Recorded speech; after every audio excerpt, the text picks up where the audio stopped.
People have always wondered whether or not leaders are born or cultivated and how to create systems to do so. Although it is an obvious question, it indicates that there is no precedent for reality, truth, and accountability. The reason is because we are not all made to grow up. Now, people grow under two primary precedents. First is that we learn best through our own experiences.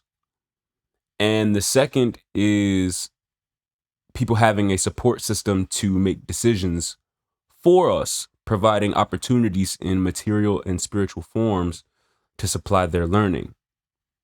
This is a more dependent mode of learning. People are born into circumstances that make them leaders or are part of decisions that prepare them to be leaders.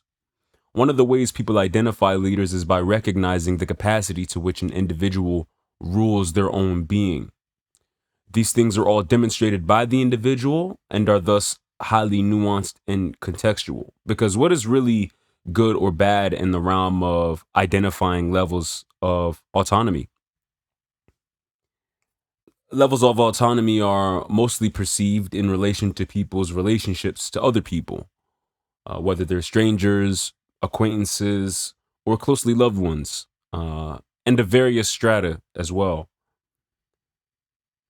The reality is that sociality is difficult, and we make it difficult through the precedents that we create for it in our society, including smiling and facial expressions and body language, or being entertained in the entertainment of others, and just general participation, compliance, and cooperation as it relates to a group context.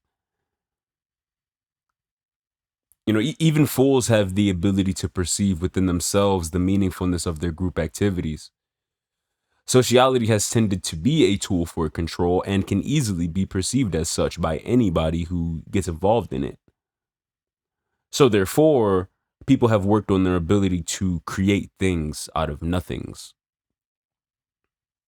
People get frustrated when you don't participate in social traps.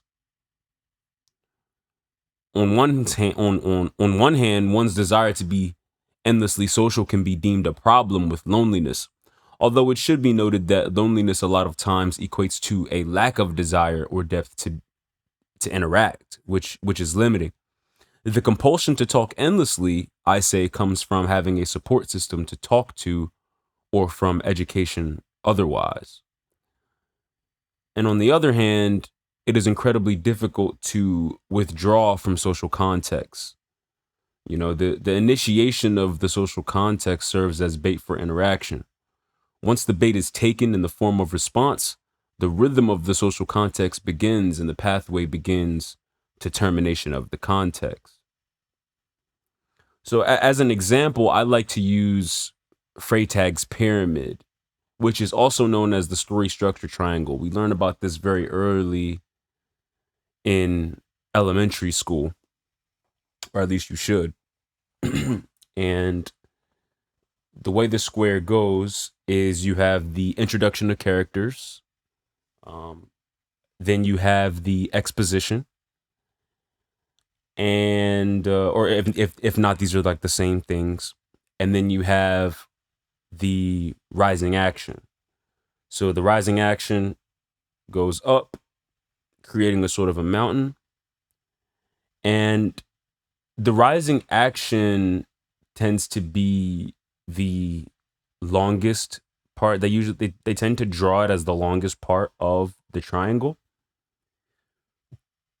and then you hit the peak, which is the climax, right? So something happens here at the climax that, like, I guess interrupts the continuity in terms of providing an overall point of the story. Then you have the falling action, right? And then you have the resolution. And my thing is, with this pyramid, I see it is an error to draw the rising action as the longest part of the pyramid. Actually, I say that the falling action is the longest part of the pyramid, especially in social context, because in social context, you know, as I said, ending the conversation it seems like the hardest thing to do. It's much harder to end a social context than it is to begin one, especially because we've already created the precedence that we should not be rude by rejecting people's initiations, right? That in a way we burn bridges by not interacting with people no matter what they want to say. So barring this in mind, it is essential to recognize that a key reason for someone's lack of desire to participate in a social context is because of an imperceptibly significant reason to engage, which tends to be the case in the social realm. In our current social structure, some have worked to develop the skill of disarming situations to prevent meaningless interactions, and also disarming the potential for discord in the other person's perception of them. Although even this can be rejected by a socialite, considered to be rude. We are ultimately not born to deal with the nuances of conversation, especially as it pertains to the current state of our social climate, where the general impression is that we should engage no matter what, out of courtesy. There may be cultural reasons beyond just individually conjured reasons for someone's perception of what is relevant or otherwise, and this clash of the minds makes life sweet. It's a learning opportunity on all sides.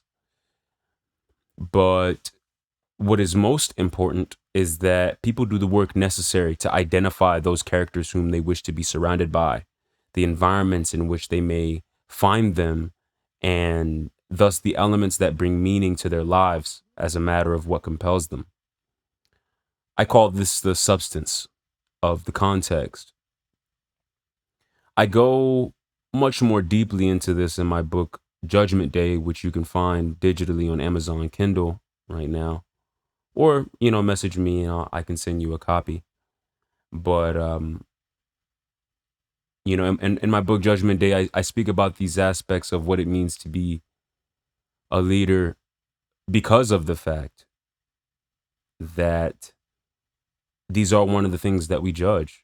And in fact, these are one of the first things that we judge. William Frederick Hegel speaks of the lordship and bondsman dialectic, and it illustrates this problem where in the initial interaction we tend to try to figure out who the leader is, right? Intrinsically, it's not even as conscious of a situation as some people make it, or as many people make it. Those kinds of people, honestly, I would say, struggle with a certain sense of intimidation, or it can be perceived as so.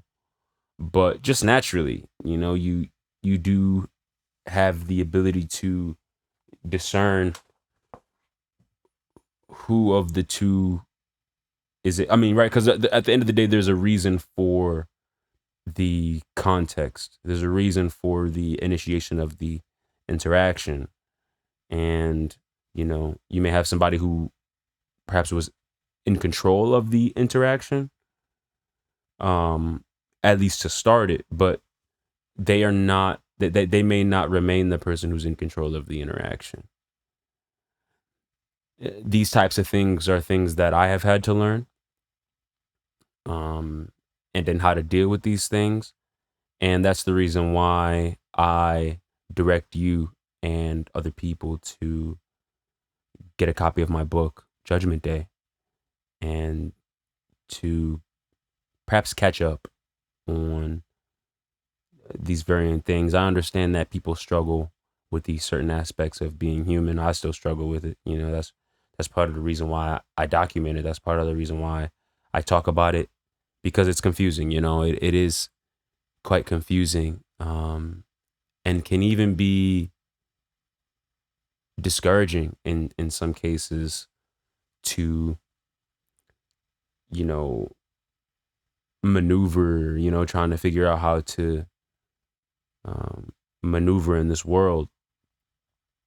But you know, hopefully, you know, when we put it more in our faces and stop pretending, you know, stop acting like we don't see what we see, acting like we don't do what we do, meaning that is that we have been doing what we are doing, uh, especially in contrast to the things that we think in private, or um, the things that we say are difficult to talk about publicly, you know, then we can have better answers. You know, we can start to get ourselves into the better places. And, you know, at least on this channel, for anybody who has similar questions, you should know that I'm one of those people who are here to discuss those things.